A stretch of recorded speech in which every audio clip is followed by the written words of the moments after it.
Les invito a que paren para leermos la Santa Palabra de Dios.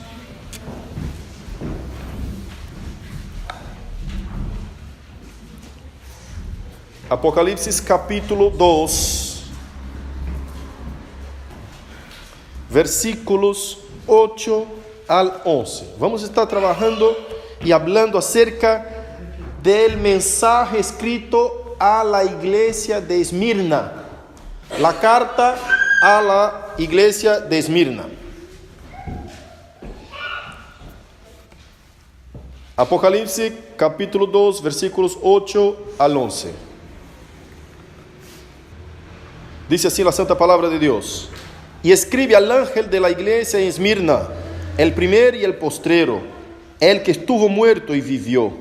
Dice esto: yo conozco tus obras y tu tribulación y tu pobreza, pero tú eres rico, y la blasfemia de los que se dicen ser judíos y no lo son, sino sinagoga de Satanás. No temas en nada lo que vas a padecer. He aquí, el diablo echará a algunos de vosotros en la cárcel, para que seáis probados, y tendréis tribulación por 10 días. Sé fiel hasta la muerte, y yo te daré la corona de la vida. El que tiene oído, oiga lo que el Espíritu dice a las iglesias. El que venciere no sufrirá daño de la segunda muerte. Querido Dios, Padre de nuestro Señor Jesucristo, que nos ha enviado tu Santo Espíritu para comprensión y aplicación de tu palabra en nuestros corazones, a ti rogamos en esta mañana que ministre en nuestra vida a través de tu santa palabra. A cada día, Señor, te entregamos nuestra vida para que la manejes. Cuida de nosotros y nos haga aplicar en nuestra vida, en nuestro diario vivir, la enseñanza y la exposición del día de hoy del libro de Apocalipsis. Señor, te pedimos perdón por nuestros pecados y errores y fallas. Ayúdenos con tu Santo Espíritu y, Señor amado, que tú crezca, que yo mengue en nombre de Jesús. Amén. Amén. Pueden tomar sus asientos. Amada iglesia, vamos a trabajar mensaje por mensaje, en el sentido de decir mensaje a Esmirna, mensaje a Éfeso, mensaje a Pérgamo. Vamos a hacer cada iglesia un mensaje, ¿no? Así que ya saben que por los siguientes 7 domingos o 5 domingos vamos a estar trabajando las otras 5 iglesias que faltan del libro de Apocalipsis. Y hoy vamos a trabajar apenas la iglesia de Esmirna. Yo les quiero llamar la atención al texto leído para un trasfondo histórico de la ciudad de Esmirna. La ciudad de Esmirna en un trasfondo histórico, obviamente, creo que algunos de ustedes ya deben saber que era una ciudad y los ciudadanos de esa ciudad eran fieles a Roma. Ellos dedicaban su lealtad incluso antes de que esta grandiosa ciudad llegara a su era de poderío, es decir, este grandioso imperio romano llegara a su poderío. La ciudad de Esmirna y sus habitantes dedicaban lealtad a Roma. En cuanto a la iglesia de Esmirna, probablemente haya sido plantada por el apóstol Pablo en sus tiempos entre el año 53 y 56, como vemos ahí explicado en el libro de Hechos, ¿no? Capítulo 19, versículo 10, que dice que él continuó en espacio de 2 años, así está el texto, así continuó por espacio de 2 años, de manera que todos los que habitan en Asia, judíos y griegos, oyeron la palabra del Señor Jesús. Es decir, Pablo en ese tiempo, del capítulo 19, dicen los estudiosos que estaban pasando por Esmirna también, y ahí es probablemente el responsable por la plantación de la iglesia de Esmirna. Pero lo que marca la historia de Esmirna como iglesia, y vemos ahí que Esmirna como ciudad tenía un pueblo fiel a Roma, un pueblo que ayudaba a la persecución de la iglesia, unos ciudadanos, incluso judíos, especialmente los judíos, que apoyaban también la persecución y eran los que daban más énfasis, no solamente como burlaban de Cristo y de su majestad, sino que también señalaba a los cristianos y acusábalos ante los tribunales romanos. Vemos algo que es más marcado en toda esa historia de persecución en la iglesia de Esmirna, es el martirio de Policarpo. Por ejemplo, el martirio de Policarpo, supuestamente, conforme todos los trasfondos históricos y todas las informaciones que tenemos históricas, dice que Policarpo fue posiblemente uno de los obispos de la iglesia de Esmirna. Policarpo, ustedes ya saben que fue discípulo de Juan, ¿no? Porque no es más, ya fue discípulo del apóstol Juan. Y mientras el apóstol Juan era pastor de Éfeso, que estudiamos la semana pasada, Policarpo era obispo ahí de la iglesia de Esmirna. Y el martirio de Policarpo fue algo que marcó muchísimo la iglesia de Esmirna en aquel tiempo. Policarpo fue quemado vivo en una pira en el año 155 después de Cristo.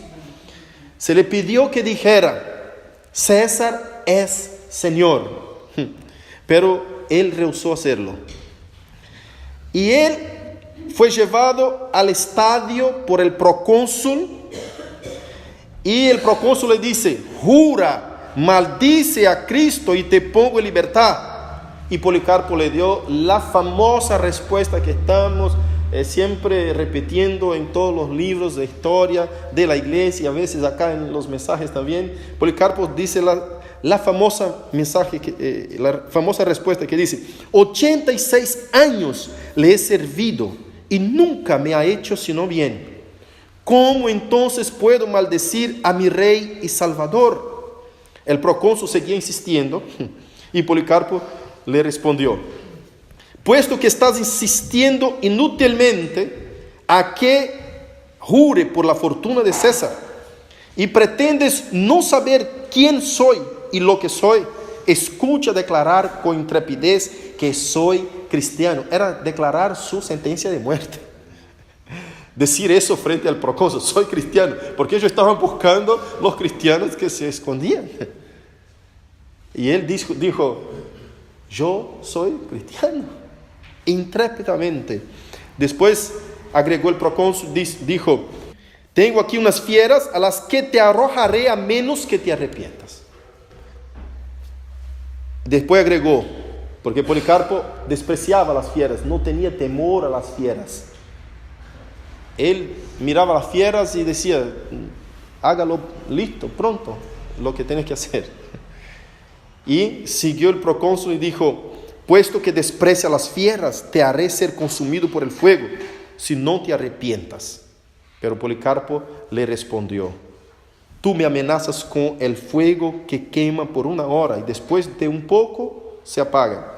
Pero ignoras respecto al fuego del juicio venidero y del castigo eterno, reservado para los malos. Pero ¿por qué te demoras? Haz lo que quieras. Poco después la gente empezó a juntar leña y los judíos, como de costumbre, asistiendo con entusiasmo la muerte de Policarpo siendo quemado en una pira. Yo a propósito les hice conocer la historia de Policarpo, el martirio de Policarpo, un poquito más a detalle, para que usted pueda comprender qué era decir ser cristiano en ese entonces. Y Policarpo ahí entregándose su vida para ser quemado, para ser comido por fieras, para ser hecho lo que el procónsul le proponía hacer, sin temor de la muerte, es uno de aquellos que podemos incluso mirar el libro de Hebreos capítulo 10 y decir que Dios no se avergüenza de decir que es Dios de ellos. Vemos Policarpo y era un anciano, hermanos. Le quiero llamar la atención que Policarpo era un anciano, tenía 82 años, si no me falla la memoria. Más de 80 años tenía ese anciano. ¿Sabes qué es matar? La cobardía de matar a un anciano. Es como decir, este ya está terminando su vida, no lo vamos a sacrificar, no lo vamos a matar, ¿para qué?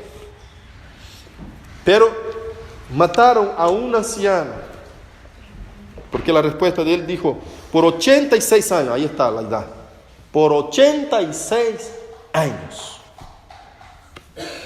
serví a mi Señor y nunca me ha hecho sino bien.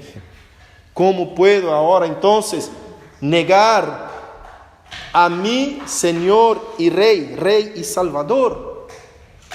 Entonces esa historia nos trae un trasfondo de qué era ser creyente en la época de la iglesia de Esmirna, en la época que Juan escribe las cartas. Eso nos trae una idea, nos lleva al pasado para comprender la fuerza de la condenación de usted apenas decir soy cristiano. Por eso, hermanos, muchas veces nosotros pensamos que estamos siendo perseguidos o pensamos que estamos dejando algo por causa del Evangelio y aún estamos haciendo muy poquito para Dios. No quiero desanimarlos con eso, porque ustedes están haciendo mucho en lo posible de sus corazones para entregarse plenamente al Señor. Pero yo quiero decir a ustedes que todo que exijan de ustedes por causa del Evangelio aún es poco. Eso es lo que quiero mostrar. Cristo dio su vida por causa de nuestras vidas. Lo mínimo que debemos hacer es honrar la vida de Cristo, la muerte de Cristo, a través de nuestra misma vida o aún muerte, si posible. Amén. Pero seguimos el texto y el texto dice: el primero y el postrero, el que estuvo muerto y vivió. Dice eso. Ese texto nos remite, se dice. Ese texto nos remite a comprender que Él que vivió, estuvo muerto y vivió, no solamente progredió sobre la muerte, sino que ahora venció al imperio de la muerte. Él es el eterno, no muere. Él es el primero y el último y el postrero. Él es vencedor sobre el mal que atormenta a los seres humanos, sobre el temor de los seres humanos y el temblor que causa en el corazón de cualquier hombre cuando piensa en la muerte. Él es el eterno. Él está identificándose, y acá es muy importante e interesante mirar que Cristo siempre, no solo acá en esta iglesia, en ese mensaje para Esmirna, sino que en todas las iglesias, Él siempre hace una armonía muy preciosa de su identificación, como Él se identifica para la iglesia, se autodesigna para la iglesia y con el mensaje con que Él va a entregar a esa iglesia. Acá Él empieza diciendo, el que estuvo muerto y vivió. Si usted ve el final y la conclusión del mensaje, el versículo 10, Él dice, la parte B dice, sé fiel hasta la... Él tiene autoridad para decirte eso. Él ha vencido la muerte. Él ha sido fiel hasta la muerte. Y Él dice, aquel que estuvo muerto y vivió puede decirte, sé fiel hasta la muerte. Y dice, versículo 9, yo conozco tus obras y tu tribulación y tu pobreza, pero tú eres rico. Acá nos detenemos un poquito. Yo conozco tu pobreza. Es muy interesante porque acá está hablando de suma pobreza. Está hablando de una pobreza elevada. La gente que se entregaba a Cristo en ese entonces perdía todo. Si usted pudiera mirar el capítulo 10, versículo 34. Capítulo 10, versículo 34 de Hebreos. Ya voy a leerlo. Dice así: porque de los presos también os compadecisteis, y el despojo de vuestros bienes sufristeis con gozo, sabiendo que tenéis en vosotros una mejor y perdurable herencia en los cielos. Sufrían con gozo el despojo de sus bienes. Acá vemos que ellos entregaban todo, y muchos incluso su trabajo, su empleo, para poder servir a Cristo fielmente en la iglesia. Es decir, cuando uno se convertía al Evangelio, su vida cambiaba drásticamente. Por eso no nos trae sorpresa cuando Cristo habla al hombre rico, al joven rico, capítulo 20 de Mateos, o 19 me parece, que dice: vete, venda todo lo que tienes, dáselo a los pobres y después venga y sígame. Acá vemos una iglesia que sufría esas persecuciones y sufría de pobreza extrema. Pero el Señor Jesús está hablando que son pobres, pero rico es. Qué tremendo. Yo anoté acá algunos textos para que nosotros podamos mirar. 2 Corintios capítulo 6, versículo 10, Pablo usa esos mismos términos parecidos para hablar de todo lo que ha dejado por el Evangelio. Así dice: como entristecidos, mas siempre gozosos. 2 Corintios 6, versículo 10. Como pobres, mas enriqueciendo a muchos. Como no teniendo nada, mas poseyéndolo todo. Aleluya. Amén. No te preocupes.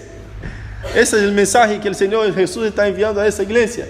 Y esa iglesia de Esmirna, como todas las 7 iglesias, yo repito y digo a ustedes que es para esta iglesia actual. Porque es la plenitud, las 7 iglesias es la plenitud de la iglesia en todos los tiempos. Así que tenga en cuenta que ese mensaje es para ti. Ese mensaje es para ser aplicado en tu vida, en tu corazón. Entonces no te preocupe con la pobreza. No te preocupe que te vaya a faltar algo. Lo que no te puede faltar es la riqueza del Evangelio, del reino de Dios, de los bienes espirituales en tu corazón y en tu vida. Eso jamás te puede faltar. Aún 2 Corintios capítulo 8 versículo 9, Pablo dice: porque ya conocéis la gracia de nuestro Señor Jesucristo, que por amor a vosotros se hizo pobre, siendo rico, para que vosotros con su pobreza fueseis enriquecidos. Aleluya. Y dice, versículo 10: no temas en nada lo que vas a padecer. El Señor dice a esos creyentes que no deben compadecerse de sí mismos. Aunque parezcan ser pobres, en verdad son ricos espiritualmente. Mira lo que dice Mateo 6, 20. Si uno está ocupado de preocuparse con sus riquezas apenas, no estoy diciendo que está mal tener tus cositas, hermano, por favor no me comprenda mal. Estoy diciendo que aquel que está ocupado de tener apenas riquezas materiales ha perdido todo. Mateo 19, 21. Mateo 6, 20 y 19, 21. Mateo 6, 20 dice así: haceos tesoros en él, donde ni la polilla ni el orín corrompen, y donde ladrones no minan ni hurtan. Mateo 19, 21 dice: Jesús le dijo: si quieres ser perfecto, es el mensaje que yo me refería ahora, al joven rico. Ahí está, capítulo 19 de Mateo. Anda, vende lo que tienes y dalo a los pobres, y tendrás tesoro en el cielo. Y ven y sígueme. Lucas capítulo 12, versículo 21 dice así: así es el que hace para sí tesoro y no es rico para con. Obviamente vemos la conclusión de una palabra, de una charla de Jesucristo, acá de una enseñanza, hablando respecto a las riquezas para con Dios. Pero eso es un consuelo para nosotros, un consuelo porque aunque suframos, padezcamos acá en esa tierra, sabemos que tenemos la mejor riqueza con Cristo en el cielo. ¿Usted qué tiene de riqueza con Cristo? ¿Qué es? ¿Dónde está tu tesoro? ¿Dónde está tu riqueza? ¿Estás en las cosas que este mundo puede ofrecerte?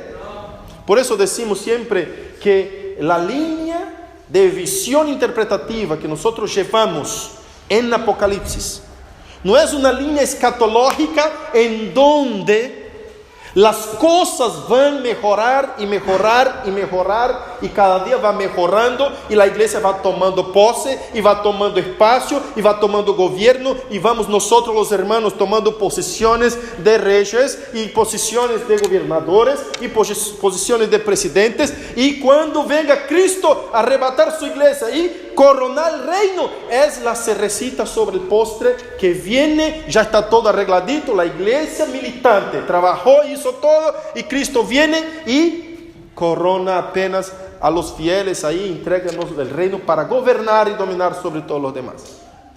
No, la visión escatológica, interpretativa que tenemos bíblicamente de consumación de reino es que la iglesia militante, estoy hablando de la iglesia militante, que es la iglesia visible, es un concepto de Berkhoff, ¿no? Yo debo mucho a Berkhoff, a William Hendricks, a Simon Kistemaker, a William Barclay, de todo lo que estoy exponiendo a ustedes, y también a mi profesor de maestría, Leandro Lima, de todo lo que he aprendido de ellos, ¿no? En lectura y clases. Entonces, vemos que ese concepto de iglesia militante, que es la iglesia visible, está en el mundo trabajando, peleando, sufriendo todas esas persecuciones, porque después vamos a llegar a la iglesia triunfante, que es la iglesia invisible. Esa es triunfante, no pierde la batalla. Amén. Ahora, en medio a la iglesia militante hay algunos miembros que son cizañas y por ahí no son realmente, son visibles. Por eso digo, la iglesia militante a veces es la iglesia visible. Se refiere Berkhoff cuando habla de iglesia militante, es lo mismo que está hablando o tomando la referencia que Calvino tenía de una iglesia visible. La iglesia que está en el mundo, la iglesia que está peleando, los hermanos que están todos acá congregándose, pero los que van a ser arrebatados, esa es la iglesia triunfante, esa es la iglesia invisible. Esos son los que realmente viven el evangelio, esos son los que realmente podrían dar su vida por el reino de Dios, esos son los que realmente van a ser arrebatados, salvados, glorificados en la segunda venida visible y poderosa de Jesucristo. Amén. Entonces, esa iglesia, la visión que tenemos escatológica, es que esa iglesia va batallando y el mundo va quedando de mal a peor. Los que no pertenecen al reino de Dios, los que no pertenecen a esta iglesia triunfante, va cada vez peorando la situación. Y vamos a llegar al colmo de cuando venga Jesucristo. No viene para poner la cerecita en el postre, no viene a arrebatar la iglesia con un rapto invisible, viene con autoridad y poder esmagador para aplastar sus enemigos. Cristo viene así. Así va a ser la segunda venida. Por eso dice el capítulo 1 que ya estudiamos, que será un día de lamentación. Pedirán a los montes caer sobre nosotros y escondernos de la faz del Todopoderoso. Va a ser un día tremendo porque el pecado va a llegar a su colmo. Va a llegar al nivel máximo. Y la iglesia va a estar sufriendo.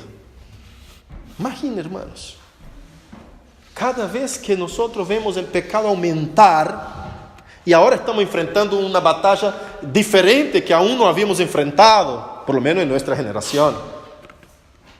En nuestra generación nosotros todavía no habíamos enfrentado esa batalla de que los niños están yendo al colegio y nosotros tenemos que estar ocupados y preocupados de saber qué es lo que están enseñando ahí, y vemos tantos papás ahí preocupados con sus hijos porque ya están enseñando el asunto de la ideología de género, y es un problema. La ideología de género hace con que el pecado aumente. Y aumente cada vez más. Y en nuestra generación estamos peleando en contra de eso. Pero imagínate dentro de 20, 50 años, ¿cómo va a ser? Porque eso había arrancado hace unos 10, 15 años atrás y no tenía la fuerza que hoy tiene. Y los países a veces rechazaban, pero ahora los países están apoyando. Las iglesias rechazaban totalmente, pero hay iglesias enteras que están apoyando. Entonces estamos caminando para un caos por causa del pecado. Pero Cristo viene, iglesia. Tranquilos. Cristo viene. No nos dejará solos. Pertenecemos a Él. Él es vencedor sobre la muerte. Y aquel que a Él pertenece no sufrirá el daño de la muerte segunda. Amén. Versículo 10. Y la blasfemia de los que dicen ser judíos y no lo son, mas son sinagoga de Satanás. Estos judíos no solamente difamaban al Mesías, como ya dije, sino que también acusaba con entusiasmo a los cristianos en los tribunales romanos. Estaban llenos de un antagonismo maligno contra los cristianos. Si usted mira Hechos capítulo 13, versículo 50, capítulo 14, versículo 2, versículo 5, 19. Vamos a leer algunos de esos versículos. Acá ya lo abro, capítulo 13, versículo 50. Dice así: pero los judíos instigaron a mujeres piadosas y distinguidas, a los principales de la ciudad, y levantaron persecución contra Pablo y Barnabé, y los expulsaron de sus límites. Capítulo 14, versículo 2. Mas los judíos que no creían excitaron y corrompieron los ánimos de los gentiles contra los hermanos. Versículo 5. Pero cuando los judíos y los gentiles, juntamente con sus gobernantes, se lanzaron a afrentarlos, afrentarlos y apedrearlos. Estamos viendo acá a los judíos que no creyeron actuando por fuerza de Satanás. La palabra de Dios, Jesucristo nombra a estos judíos como falsos judíos, es decir, que dicen ser judíos pero no lo son, sino que son sinagoga de Satanás. Todo aquel que es en contra del avance del evangelio, de la palabra, que se pone y que se opone a la iglesia militante y aún triunfante de Jesucristo, es sinagoga de Satanás. Pastor, pero Dios no tiene un plan para los judíos. Obviamente, pero no todos los judíos. Aquel que está fuera de Cristo, ojo iglesia, y persegue a la iglesia, Cristo lo nombra acá en el libro de Apocalipsis como sinagoga de Satanás. Aún tenemos capítulo 19 y capítulo 17, versículo 5, capítulo 24, pero dejamos ahí. Capítulo 10, capítulo 10, parte B, y versículo 11, cuando Cristo dice, sé fiel hasta la muerte. Eso no quiere decir, sé fiel manteniendo su fidelidad hasta que mueras. Eso más bien significa, sé fiel aunque te cueste la vida. Sé fiel hasta la muerte. No es simplemente ser fiel, esto también, pero no es simplemente eso. es ser fiel aunque te cueste la vida. Porque no es posible que usted sea fiel hasta la muerte si no fuera fiel aunque te cueste la vida. Porque usted puede negar a Cristo hoy y mañana aparecer en la iglesia diciendo que está siendo fiel. No, mentira, ya fuiste infiel. Ya lo negaste. Porque cuando te exigieron la vida para que vos pudieras declarar tu fidelidad, lo negaste. Y mañana está lo más pancho, ¿se dice? Lo más pancho de la vida diciendo, wow, yo soy fiel. Mentira.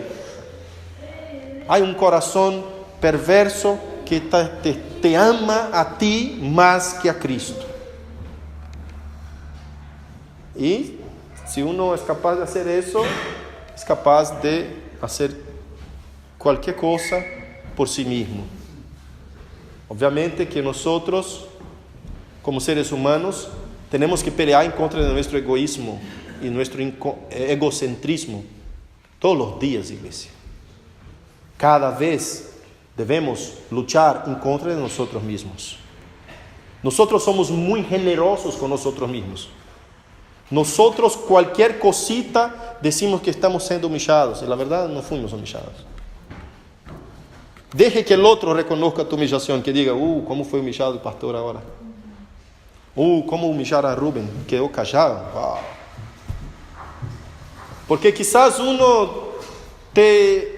no te quitan el derecho, pero usted te siente quitado el derecho. Es decir, somos muy generosos con nosotros mismos y por ahí decimos, cómo me humilló. Y el otro que estaba presente dijo, no, vos estabas incluso equivocado. ¿No? Y es así. Tenemos que estar peleando en contra de nosotros mismos para reconocer que necesitamos de la humillación para moldear nuestro carácter, nuestra identidad en Cristo. Entonces no te preocupes si el diario vivir tuyo usted enfrenta batallas, peleas.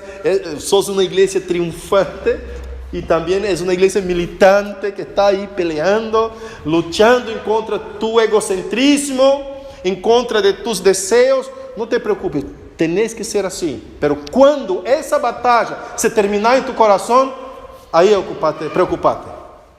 Ocupate de volver atrás, como dice el mensaje de Éfeso, olvidaste el primer amor. Porque si ya no tenés más pelea, es porque ya te acomodaste con el pecado. Es porque el que te ofende, usted dice lo que usted quiera. Entonces salí de ahí tranquilo, despejado, porque también ofendiste. No llevaste, no sufriste el agravio.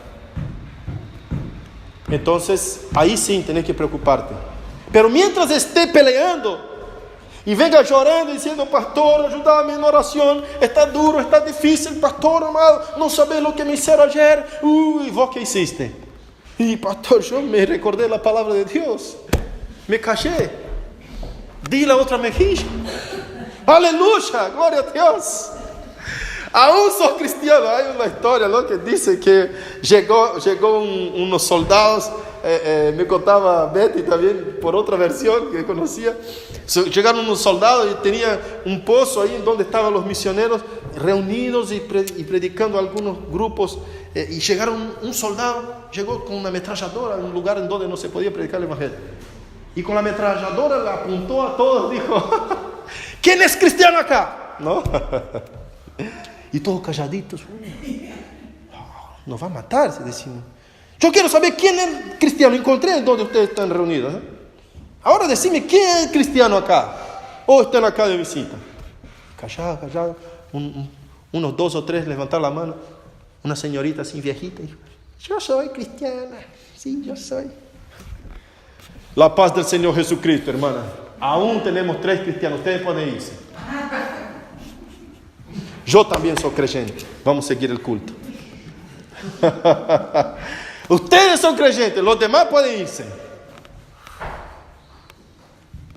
Los que no son creyentes, qué tremendo, ¿no? Son las persecuciones, las peleas, las luchas, las pruebas. Y lo importante acá es que dice la palabra, el texto dice que esas pruebas estas persecuciones, estas tribulaciones, el Señor las convierte en probación. Estoy peleando en contra del diablo, es verdad, está peleando en contra del diablo. Pero el Señor le está poniendo eso como una prueba para ti. ¿Sos creyente o no? Es así. Mira el versículo 10, voy a leerlo de vuelta. No temas en nada lo que vas a padecer. He aquí el diablo echará a algunos de vosotros en la cárcel para que seáis... El Señor está diciendo eso. El diablo va a echar a algunos en la cárcel para que seáis... Está sobre mi control, es una aprobación contigo. Aún usando a los judíos, aún usando a los que son sinagoga de Satanás. Escuchen eso, es muy importante eso. Pastor, pero el mismo diablo está... Claro, pero no huye del control, de la mano de Dios, tu vida. No se escapa del control del Señor. El cuidado de aquel que está paseando entre los candelabros. El Señor entre los candeleros. El Señor está cuidándote. No se escapa. A los que no son verdaderos creyentes, realmente el diablo les va a quitar la fe. Les va a matar ahí. La persecución les va a quitar todo. E incluso van a negar a Cristo en el momento que tenía que decir: yo muero, yo me muero. Como Policarpo tenía seguro que estaba condenado a la muerte.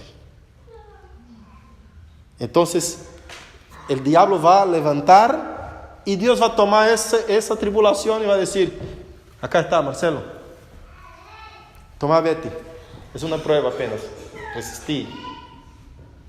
Ahí está el momento, tu oportunidad de ser fiel. La oportunidad que usted quería de decir: soy cristiano verdadero, acá te doy. La transformo en una prueba. Pastor, mas si yo digo eso, yo voy a morir. Ahí comprendiste el Evangelio. Sé fiel hasta que te cueste, aunque te cueste la vida. El que es fiel, aunque le cueste la vida, será fiel hasta la muerte. Hasta la muerte. Difícilmente alguien que no es fiel, aunque le cueste la vida, será fiel hasta la muerte. Difícilmente. No vamos a encontrar. Porque el momento de probar su fe, en que Dios está probando su fe, Él va a caer, va a desanimar, y vamos a ver sus obras, sus frutos, hablando de ellos mismos. Es como decir, imaginen, hermanos, yo creo que la iglesia de Esmirna estaba ahí presente, mirando a Policarpo, su pastor, su obispo, su presbítero, que todas las mismas palabras, mirando, asistiendo la fe de ese hombre. Y la iglesia de Esmirna logró, a conclusión de ese mensaje, logra testimoniar de la fe a través del testimonio de Policarpo, llevar muchos otros cristianos a ser fieles hasta la muerte, aunque les cueste la vida. Imagina que están ahí asistiendo y ve su pastor recibiendo varias oportunidades de arrepentirse. Te doy otra oportunidad más. Mira, rehúse a Cristo, niegue, arrepiéntate ahora, que si no te doy a las fieras. No, pero entonces está bien, te voy a dar otra oportunidad. Arrepienta ahora, si no te prendo fuego. No, y fueron muchas oportunidades. Me parece que el procónsul no quería matar a Policarpo. Me parece que por ser un anciano tenía ahí un poco de personal eso. Personalmente del procónsul. Algo que no es por fuerza de las leyes, él estaba obligado a hacerlo. Pero él va abriendo oportunidades de que él tenga muchas chances de cambiar su idea. ¿Qué es lo que puede ser tan fuerte que ese hombre va a morir asesinado a los 86 años por no hacer una retractación? Bueno, anda, Policarpo, por favor, vos sos un anciano, te doy otra oportunidad. Y la iglesia asistiendo, hermano, imagínate. ¿Cómo decir? Obviamente que estaban ahí metidos entre los judíos, que se decían sus judíos y no eran, sino que la sinagoga de Satanás estaban ahí mirando el sacrificio, porque eran públicos los sacrificios de los herejes, digamos así. Y la iglesia asistiendo y diciendo, este es un hombre de Dios tremendo. Oh, gloria a Dios, gloria a Dios, gloria a Dios, porque esa es la fe ejemplar, la fe fiducia, no fe noticia, no fe ascensos, sino que fe fiducia, la fe que se entrega, la fe que confía. Pero si uno no niega, pastor, va a morir por el evangelio, por la fe. Si Dios quiere, puede salvarte, pero si no quiere, muera por la fe aún así. Yo quiero cerrar con eso, diciendo que, contando una historia que dice que un cierto piloto, guiando su buque en medio a un mar tempestuoso, hizo una oración, porque no era creyente, al Padre Neptuno. Y dijo, Padre Neptuno, puedes hundirme si quieres, puedes salvarme si quieres, pero pase lo que pase, mantendré derecho el timón. Así como ese ejemplo de ese hombre que incrédulo, tiene que ser la vida del cristiano. Lo mismo tenemos que hacer, suceda lo que suceda. Yo sé que tú, Señor, es el que conduce todo. Yo sé que tú puedes librarme si tú quieres. Tú puedes condenarme si tú quieres. Pero suceda lo que suceda, yo tendré firme el timón. Mantendré firme el timón. Amén. Solo Dios mismo te da la gracia y la fuerza de mantener el timón firme. Ese mensaje es para tu vida. Como iglesia de Cristo, sé fiel hasta la muerte. La riqueza que tenemos, ya vamos a ver una iglesia que es rica, pero ha dejado a Cristo de afuera. Esa iglesia de Esmirna es al revés, es pobre, pero Cristo está adentro. Dije, ustedes son pobres, pero son ricos. La otra dice, ustedes se creen ricos, pero no saben que son miserables, desgraciados, pobres, ciegos y desnudos. Es fuerte. Pero ese mensaje a esa iglesia es maravilloso. Maravilloso saber que Dios nos conduce en triunfo. Nos conduce fortalecidos. Porque el creyente fiel y verdadero va siempre a ser fiel aunque le cueste la vida. Yo siempre pregunto a veces a mis discípulos y les digo, ¿usted tiene una razón por la cual morir? Muchos tienen razón por la cual vivir. Yo vivo por causa de mi familia. Otros dicen, yo vivo por causa de mis metas. Yo quiero llegar al pico, al cimo. Y yo vivo, qué sé yo, por causa de mi esposa. Otros tienen varias motivaciones de vivir, ¿no? Otros dicen, no, yo quiero ser un profesional y eso es mi meta. Y hay los que viven por Cristo, por el Evangelio. Yo vivo por el Evangelio, por Dios, por Cristo. Aleluya. Amén. Pero la pregunta es, ¿usted tiene una razón por la cual morir? ¿Una causa por la cual morir? ¿Usted vive por tu negocio, por tu empresa? ¿Usted moriría por eso? ¿Me explico? ¿Daría tu vida a causa de hacer prosperar tu negocio? Esa es la razón. Hay muchos que tienen esa razón de vida. y de muerte. Por plata uno muere. Y muere literalmente. Uno saca el arma y se matan. Otros mueren por poder. Yo quiero ser gobernador de la provincia. Mientras no llego en eso, yo doy mi vida, yo mato si es posible. Yo quiero ser intendente, yo quiero ser presidente de la nación. Si es necesario matar un par de personas que son oponentes, yo mato. Y corro el riesgo de morir también, porque estoy en eso. Pero ese es mi propósito de vida. Otros dicen, yo soy fan de mi partido, de mi equipo, de mi cuadro especial. Por ese cuadro, si alguien me dice cosas, yo pateo y yo mato incluso. Si estoy en el estadio y nos dice eso, estoy junto con 3, 4, 5 grupitos míos, no sabe lo que hacemos.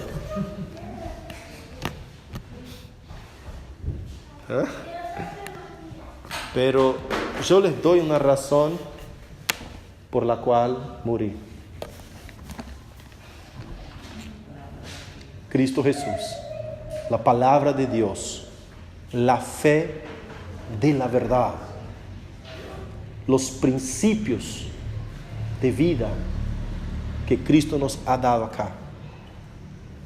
Tu causa, la causa de tu vida y la causa de tu muerte es el evangelio puro y simple del Señor Jesucristo.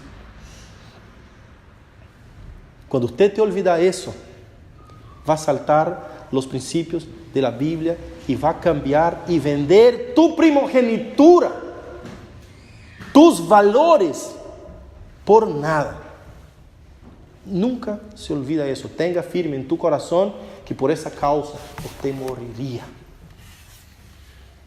Tenga firme en tu corazón. Entonces, cuando alguien te patea, te pisa el callo, usted dice, eso no me mata. Soporto. Si estoy dispuesto incluso a morir, entonces, eso es nada. Tengo que soportar. Pero tiene que estar recordándote cada día, orando a Dios, tener una vida de oración, una vida de consagración al Señor. Porque nosotros nos olvidamos muy rápido de las cosas de Dios. Por esa causa es necesario congregarse. No hay cristiano fuerte que dejando de congregar va a seguir siendo cristiano. Va a mantenerse firme. Va a estar sin pecado. No, hermanos. Necesitamos unos de los otros. Necesitamos congregarnos. Necesitamos del apoyo de la iglesia. Necesitamos de apoyo unos de los otros. Somos miembros unos de los otros. Entonces, firmes. Fuerza. Que Dios es contigo. Amén. Aprenda a sufrir las peleas de ese mundo. Las dificultades. Sea en tu vida un testimonio. Una carta abierta. Pudiendo ser ejemplo para muchos. La gente te va a mirar de lejos porque ya te miran. Aún cuando se entera que usted es creyente de una iglesia presbiteriana por ahí que tiene una doctrina rara. Ahí más te miran. A ver cómo se porta ese. ¿Qué es eso de predestinación? Nunca le escuché nombrar. Entonces más te van a fijar los ojos. Y más todavía usted tiene que comprobar que está sellado y comprometido con el evangelio simple, puro, sencillo de la Biblia. Ni más ni menos. Que Dios te bendiga en nombre de Jesús. Amén. Vamos a agradecer a Dios y vamos a orar por la cena del Señor. Quería hacer pasar Rubens y Marcelo.